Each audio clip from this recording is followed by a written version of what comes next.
আমি অনেক দিন আমাদের সংগঠনের সাথে আমি অনেকের সাথেই যোগাযোগ করতে পারিনি।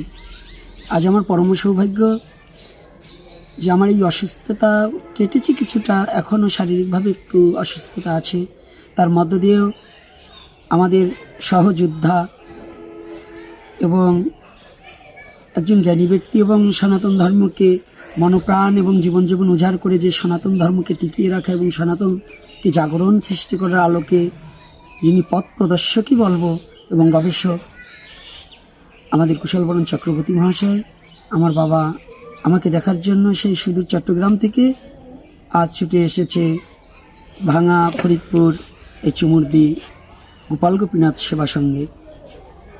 আমি বাবার কাছে আমি অনেক দিন তো হয়তো সঙ্গের সাথে যোগাযোগ নেই এবং আপনাদের সাথেও থেকেও আমি একটু বিচ্ছিন্ন।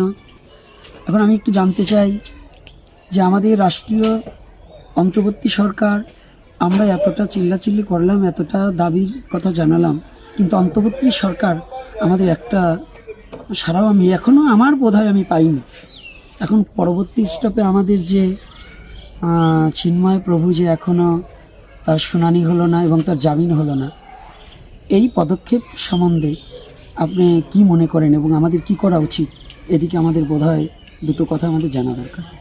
এটা তো চিন্ময় প্রভুর সাথে যেটা হয়েছে এটা অন্যায়, এবং চিন্ময় প্রভুকে তো একেবারে যেভাবে গ্রেপ্তার করছে এটা তো করতেই পারে না, এবং চিন্ময় প্রভুকে যেই অপরাধে রাষ্ট্রদ্রোহ মামলায় যে জাতীয় পতাকা অবমাননা, সেটা তো তিনি যে জাতীয় পতাকার কোনো অবমাননা করেনি, এটা বাচ্চা শিশুও বোঝে। হ্যাঁ, যে যেই পতাকার কথা বলা হচ্ছে সেই পতাকার চারতারা খচিত, স্টেজ থেকে বহু দূরে, এগুলো সব বিষয়গুলো যে ষড়যন্ত্রমূলক।